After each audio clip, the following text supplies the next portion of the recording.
నమస్కారం. Star hospital సుఖీభవకు స్వాగతం. ఈరోజు సుఖీభవలో ఆయుర్వేదంతో సోరియాసిస్ మాయం, హృద్రోగులు ABCDEFGH నియమం, లావుగా ఉన్న అబ్బాయిలకే రొమ్ములు పెరుగుతాయా, వేడి ప్రాంతాల్లో పనిచేస్తే వీర్యకణాలు తగ్గుతాయా, ఇంకా సమస్య, సలహా, హెల్త్ టిప్.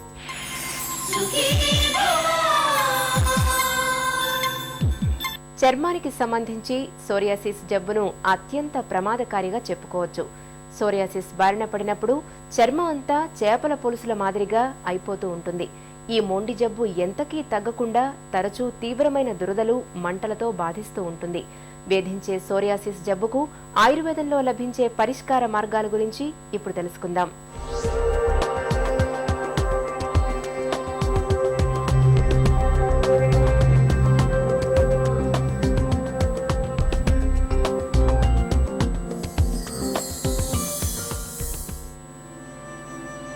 దురదలు, దద్దుర్లతో పాటు చర్మాన్ని చేపల పులుసులా ఛిద్రం చేసే మొండి వ్యాధి సోరియాసిస్కు మనలో వ్యాధి నిరోధకత తగ్గడాన్ని ఒక ప్రధానమైన కారణంగా ఆయుర్వేదం చెబుతుంది.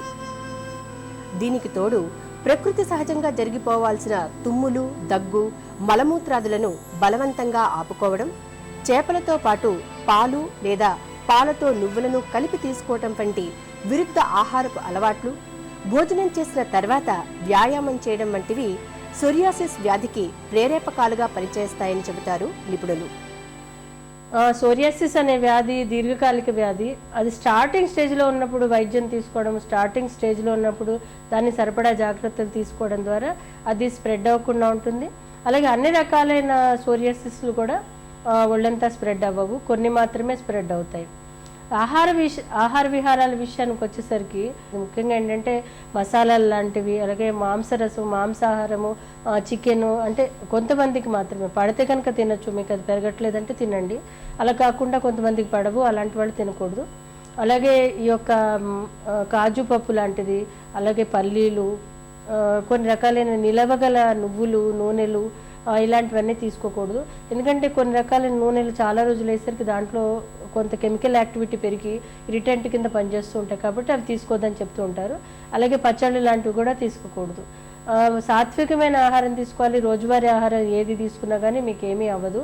అలాగే వ్యాయామం విషయానికి వచ్చేసరికి చాలా చక్కటి గుణం ఉంటుంది. ఎందుకంటే వ్యాయామం చేయడం ద్వారా ఏంటంటే శరీరంలో అన్ని అవయవాలు సక్రమంగా పనిచేస్తాయి, అలాగే బ్రెయిన్ యాక్టివ్గా పనిచేస్తుంది, స్ట్రెస్ లెవెల్స్ తగ్గుతాయి. కాబట్టి సోరియాసిస్ నియంత్రణలోకి రావడానికి అవకాశం ఉంటుంది.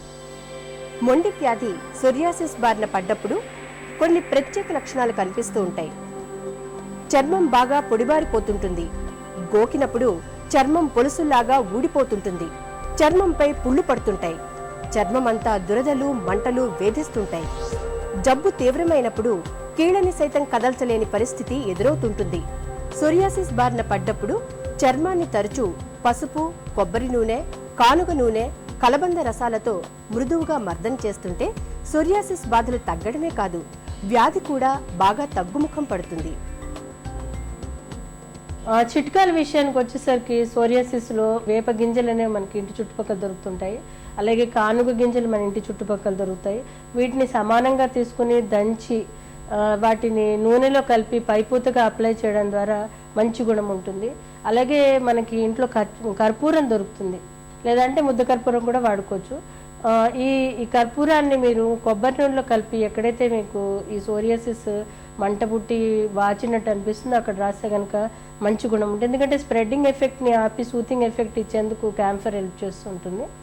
అలాగే మీకు తేనెమైన అని బయట దొరుకుతుంది, ఆలివ్ ఆయిల్ దొరుకుతుంది. ఈ రెండు కూడా సమానంగా తీసుకోవచ్చు. ఎందుకంటే సింపుల్ చిట్కాల ద్వారా కూడా మనకి తగ్గడానికి అవకాశం ఉంటుంది. వీటిని సమానంగా తీసుకుని మీరు ఒంటి మీద ఎక్కడెక్కడైతే ఇవి పెచ్చులు వస్తున్నాయో వాటి మీద రాయడం.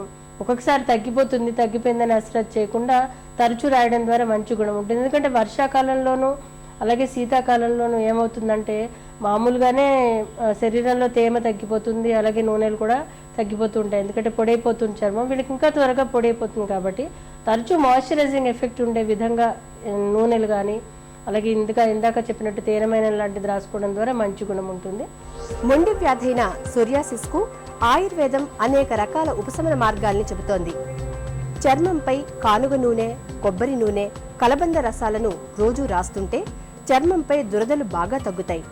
సోరియాసిస్ బాధితులు చర్మానికి నిత్యం పసుపు రాయడాన్ని ఒక అలవాటుగా మార్చుకోవాలి. పసుపులో ఉండే యాంటీసెప్టిక్ లక్షణాలు సోరియాసిస్ తీవ్రతను బాగా తగ్గిస్తాయి. స్నానానికి కఠినమైన సబ్బుల్ని కాకుండా మృదువైనవి, మెత్తని సబ్బుల్ని వాడటం మంచిది. ఈ ఉపశమన మార్గాలతో పాటు సోరియాసిస్ కోసమే ప్రత్యేకించిన కొన్ని ఔషధాలను నిత్యం తీసుకోవాలని చెబుతున్నారు డాక్టర్. చికిత్స విషయానికి వచ్చేసరికి వీళ్ళకి ధాతు పుష్టి చెందేందుకు చికిత్స ఉంటుంది. ఎందుకంటే రోజువారీ వీళ్ళకి స్కేలింగ్ అయిపోతూ ఉంటుంది కాబట్టి ప్రోటీన్ లాస్ అధికంగా ఉంటుంది. ముఖ్యంగా ఏంటంటే వీళ్ళకి అతివిష అనే ఔషధం మేము ఆయుర్వేదంలో ఇస్తుంటాము. అలాగే పంచనింబాది చూర్ణం అని, పంచనింబాది తైలము అలాంటివి ఎక్స్టర్నల్గా అప్లికేషన్ కింద రాస్తుంటాము. అలాగే కొన్ని ఘృతాలతోటి నెయ్యితో చేసిన కొన్ని ఔషధాలు ఇస్తుంటాము. ఆయుర్వేదంలో నెయ్యి లాంటిది ఎందుకు చెప్పారంటే డైరెక్ట్ అది లివర్లోకి వెళ్ళి, లివర్ నుంచి బ్రెయిన్కి వెళ్ళి, అలాగే బ్రెయిన్ నుంచి బాడీకి హెల్ప్ చేస్తుంది. అంటే హార్మోన్స్ని రెగ్యులేట్ చేయడం, అంటే ఏదైతే బ్రెయిన్ స్ట్రెస్ ఫీల్ అవ్వకుండా అలాగే వీళ్ళకి ఈ యొక్క ఇమ్యూనిటీ పెంచడానికి సహాయపడుతూ ఉంటుంది. ముఖ్యంగా అందులో త్రిఫలా ఘృతం అనేది, పంచతిక్త ఘృతం అనేది, అలాగే తిక్తక ఘృతం అనేది అన్నీ ఏంటంటే చేదుగల పదార్థాలు ఎక్కువ ఇస్తుంటాము. అలాగే లివర్ స్టిమ్యులెంట్స్, ఆరోగ్యవర్ధని వాటి లాంటిది ఇస్తూ ఉంటాం. దీనివల్ల ఏమవుతుందంటే ఈ తొందరగా ఈ యాక్టివేషన్ కంట్రోల్ అయ్యి మనిషి మామూలుగా అవడానికి అవకాశం ఉంటుంది. సుమారు 6 నెలల నుంచి సంవత్సరం చికిత్స తీసుకుంటే స్టార్టింగ్ స్టేజ్లో ఉన్నప్పుడు దీన్ని మనం తగ్గించుకోవడానికి అవకాశం ఉంటుంది. సోరియాసిస్ బాధితులు చర్మంపై తేమ ఆరిపోకుండా ఉండేందుకు నిత్యం మాయిశ్చరైజర్లను వాడుతుండాలి. సోరియాసిస్ మచ్చలు ఉన్న భాగాలకు రాత్రిపూట పూతమందు పట్టించిన తర్వాత ప్లాస్టిక్ కవర్లతో కానీ శుభ్రమైన బట్టతో కానీ చుట్టి పడుకోవటం మంచిది. ప్రతిరోజు కనీసం పావుగంట సేపైనా ఎండకు కూర్చోవాలి. సోరియాసిస్ బాధల్ని ఉధృతం చేసే పొగ, మద్యం వంటి ప్రేరేపకాలకు దూరంగా ఉండాలి. ఈ జాగ్రత్తలు సోరియాసిస్ను చక్కగా అదుపులో ఉంచుతాయి. చర్మాన్ని చేపల